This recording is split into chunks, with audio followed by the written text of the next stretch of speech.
તો નમસ્કાર મિત્રો, એક્ઝામ સારથી યુટ્યુબ ચેનલમાં આપનું હાર્દિક સ્વાગત છે। આજે આપણે વાત કરશું વીર નર્મદ દક્ષિણ ગુજરાત યુનિવર્સિટી એટલે કે VNSGUમાં જે જુનિયર ક્લાર્ક માટેની પોસ્ટની વેકેન્સી આવી છે તેનું ફોર્મ કઈ રીતે ફિલઅપ કરવું।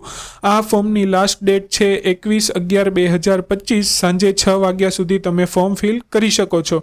અને આ ફોર્મ ફિલ કર્યા બાદ તમે જે ડોક્યુમેન્ટ અટેચ કર્યા છે તેની 2 હાર્ડ કોપીના સેટ બનાવવાના છે, એટલે કે 2 પ્રિન્ટ કઢાવવાની છે અને VNSGUના સરનામા ઉપર તેને સ્પીડ પોસ્ટ દ્વારા અથવા રૂબરૂ તમે જઈને સબમિટ કરી શકો છો।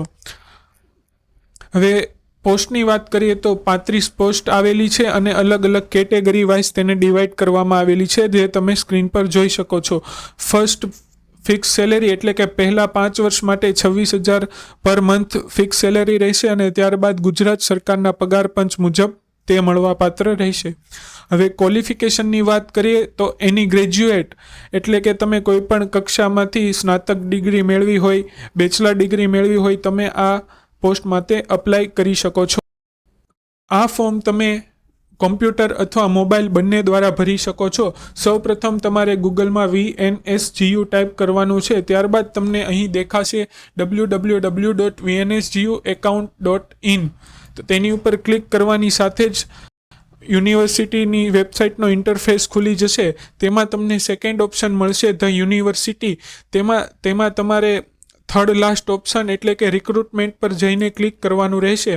રિક્રુટમેન્ટ પર ક્લિક કરતાની સાથે જ તમને પહેલી એમ્પ્લોયમેન્ટ નોટિસ દેખાશે, જેમાં જુનિયર ક્લાર્કની પોસ્ટનો સમાવેશ કરેલો છે। તો તમારે સિમ્પલી અહીં એપ્લાય હિયર ઉપર ક્લિક કરવાનું રહેશે। હિયર ઉપર ક્લિક કરતાની સાથે જ તમે જો પહેલાં લોગિન કરેલું હોય કે પહેલાં તમે સાઇનઅપ કરેલું હોય તો તમે ડાયરેક્ટ યુઝરનેમ પાસવર્ડથી લોગિન કરી શકશો, પણ જો તમે પ્રથમવાર જ VNSGUમાં એપ્લાય કરતા હો તો સાઇનઅપ પર ક્લિક કરવાનું રહેશે। સાઇનઅપ પર ક્લિક કરતાની સાથે જ તમારો ઈમેલ અહીં એડ કરવાનો રહેશે, તે જ સેમ ઈમેલ ફરી કન્ફર્મ કરવાનો રહેશે। ત્યારબાદ મિનિમમ 6 કેરેક્ટરનો એટલે ઓછામાં ઓછા 6 અંક યા 6 ડિજિટ સાથે તમે પાસવર્ડ બનાવવાનો રહેશે, તે સેમ પાસવર્ડ અહીં તમારે કન્ફર્મ કરવાનો રહેશે। ત્યારબાદ તમારો મોબાઈલ નંબર અહીં ટાઈપ કરવાનો રહેશે અને કેપ્ચા વેરિફિકેશન માટે આ કેપ્ચા નંબર આપેલો છે તે સેમ અહીં ટાઈપ કરી અને સાઇનઅપ પર ક્લિક કરવાનું રહેશે। તો સાઇનઅપ કરતાની સાથે જ તમારી પાસે લોગિનનું ઇન્ટરફેસ પાછું આવી જશે, જેમાં તમે યુઝરનેમ અને પાસવર્ડ ફરી નાખી જે તમે આગળ સેવ કર્યો છે તે નાખી લોગિન કરી શકો છો। તો લોગિન કરતાની સાથે જ તમને અહીં ઇન્ટરફેસ મળી જશે પોસ્ટ ડિપાર્ટમેન્ટનો, જેમાં તમારે પોસ્ટમાં સિલેક્ટ કરવાનું રહેશે જુનિયર ક્લાર્ક। ઓર્ગેનાઇઝેશન યુનિટ એમાં યુનિવર્સિટી કેમ્પસ એક જ ઓપ્શન મળશે અને નોટિફિકેશન એડવર્ટાઇઝમેન્ટ નંબરમાં પણ એક જ ઓપ્શન મળશે, તે સિલેક્ટ કરી લેવાનો છે। હવે તમારે કેટેગરી રિગાર્ડિંગ તમારે સિલેક્શન કરવાનું છે, SC ST OBC તમે જેમાં આવતા હોય તે। PWD એટલે કે વિકલાંગ હો તમે તો તે સિલેક્ટ કરી શકો છો, પરંતુ ન હો તો નોટ એપ્લિકેબલ પર સિલેક્ટ કરવાનું રહેશે અને પછી અહીં ટિક માર્ક આપી દેવાનું રહેશે, I have read all of this, અને ચેક વેકેન્સી પર ક્લિક કરવાનું રહેશે। એપ્લાય કરવાનું રહેશે। ત્યારબાદ તમારી સામે પર્સનલ ડિટેલનો ઇન્ટરફેસ ખુલી જશે, જેમાં તમારે પોતાની પર્સનલ ડિટેલ નાખવાની રહેશે, જેમ કે મિસ્ટર, પછી તમારું ફર્સ્ટ નેમ એટલે તમારું નામ રાખવાનું રહેશે, તમારા પિતાજીનું નામ અને લાસ્ટમાં તમારી સરનેમ, તમારું જેન્ડર સિલેક્ટ કરી લેવાનું રહેશે, male female, nationality Indian select કરી લેવાની રહેશે। ત્યારબાદ ડેટ ઓફ બર્થ નાખવાની રહેશે, મેરિટિયલ સ્ટેટસ એટલે કે તમે મેરિડ છો, સિંગલ છો, ડિવોર્સ છો, વિડો છો, તમે તમારી રીતે સિલેક્ટ કરી શકો છો।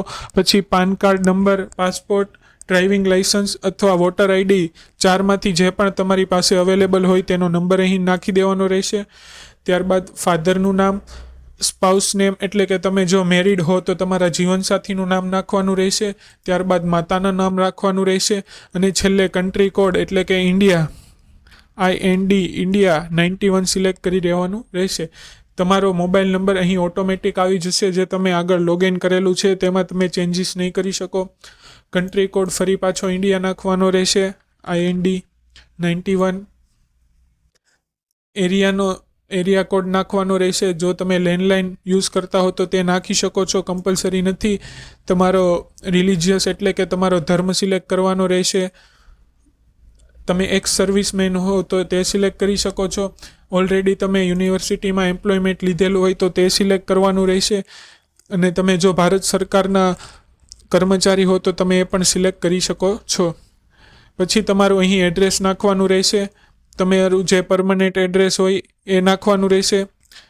અને જો બંને એડ્રેસ સેમ જ હોય, તમે હાલમાં જ્યાં રહેતા હો અને પરમનન્ટ તમારું એડ્રેસ જે હોય તે બંને સેમ હોય તો તમે સેમ એઝ કોરસ્પોન્ડન્સ સિલેક્ટ કરી સેવ કરવાનું રહેશે. તો પર્સનલ ડિટેલ નાખ્યા પછીનો સેક્શન આવશે એજ્યુકેશન સેક્શન, જેમાં સૌપ્રથમ તમારે તમારા 10th માર્કશીટના પાસિંગ યર નાખવાના રહેશે. પછી તમારો સબ્જેક્ટ નાખવાનો રહેશે, ગ્રેડ અથવા માર્ક નાખવાના રહેશે, સ્કૂલ, કોલેજ અને બોર્ડ યુનિવર્સિટીનું નામ રાખવાનું રહેશે. તેવી જ રીતે 12th પણ તમારે ફિલિંગ કરી દેવાની છે ડિટેલ્સ. ડિપ્લોમા કર્યું હોય તો ડિપ્લોમાની ડિટેલ્સ ફિલ કરવાની છે. ત્યારબાદ સેવ કરતાની સાથે જ તમને મળશે ગ્રેજ્યુએશનની ડિટેલ્સ. તો સેવ કરી દઈએ આપણે. પછી અહીં એડના ઓપ્શન ઉપર ક્લિક કરવાની સાથે તમને ઇન્ટરફેસ ખુલી જશે ડિગ્રી નાખવાનું, એટલે કે તમારો ડિગ્રીનું નામ, તમારો મેઇન સબ્જેક્ટ, તમારો રિઝલ્ટ એટલે કે પર્સન્ટેજ હોય, ગ્રેડ હોય કે CGPA તમારા રિઝલ્ટમાં જે આપ્યું હોય તે પ્રમાણે નાખી શકો છો તમે.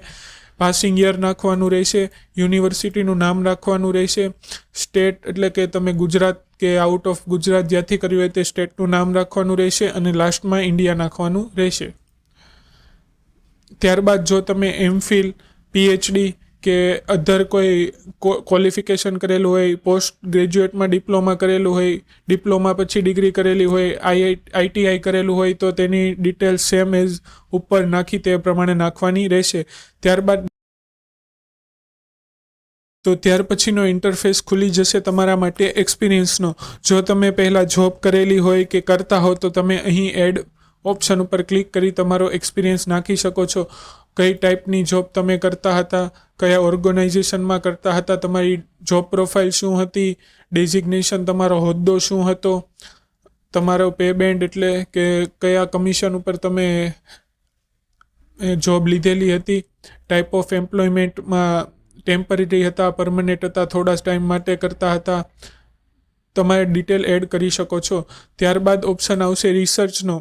રિસર્ચના ઓપ્શનમાં જો તમે કોઈ રિસર્ચ કરેલું હોય, PhDમાં કે કોઈ પ્રોજેક્ટ પર કામ કરેલું હોય તો તમે એડ કરી શકો છો, કમ્પલસરી નથી. ત્યારબાદ મિસેલેનિયસના ઓપ્શનમાં આવી જવાનું રહેશે. તેમાં ટાઈમ રિક્વાયરમેન્ટ એટલે કે તમે જોઈનિંગ કેટલા દિવસમાં થશો તો તમારે અંદાજે 10થી 12 તમે જે નાખવા ઈચ્છતા હો તે નાખવાનું રહેશે. અને તમારી પાસે કમ્પ્યુટર પ્રોફિશિયન્સીનું સર્ટિફિકેટ હોય તો યસ કરવાનું રહેશે. પછી તમે જ્યાં કામ કરેલું હોય તેના વિશે થોડુંક ડિસ્ક્રાઇબ કરવાનું રહેશે અને તમે શા માટે આ જોબમાં અપ્લાય કરવા માગો છો તે તમારે લખવું હોય તો તમે લખી શકો છો. ત્યારબાદ હોનર એટલે કે તમને કોઈ એવોર્ડ મળ્યા હોય તો તેના વિશે તમે જણાવી શકો છો. તમે કોઈ પનિશ થયેલા હોય ઇલીગલ એક્ટિવિટીમાં તો યસ નો તમારા રિગાર્ડિંગ કરવાનું રહેશે. આપણે બધામાં નો કરી દઈએ છીએ. ત્યારબાદ તમને જેણે રેફરી એટલે કે તમને જેણે રેફરન્સ આપ્યું હોય તેના તમે નામ એડ કરી શકો છો. ત્યારબાદ ઓપ્શન આવશે NOC ડિક્લેરેશનનો. જો તમારી પાસે NOCનો ડિક્લેરેશન હોય તો તમારે ડિટેલ્સ ફિલ કરવાની રહેશે અને ન હોય તો આ ચેકબોક્સ ઉપર ક્લિક કરી સેવ કરવાનું રહેશે. તે સેવ કર્યા બાદ અપલોડના ઓપ્શન પર જવાનું રહેશે અને અહીં તમારે પાસપોર્ટ સાઇઝનો ફોટો જેની સાઇઝ 20 KB થી 100 KBની વચ્ચે હોવી જોઈએ.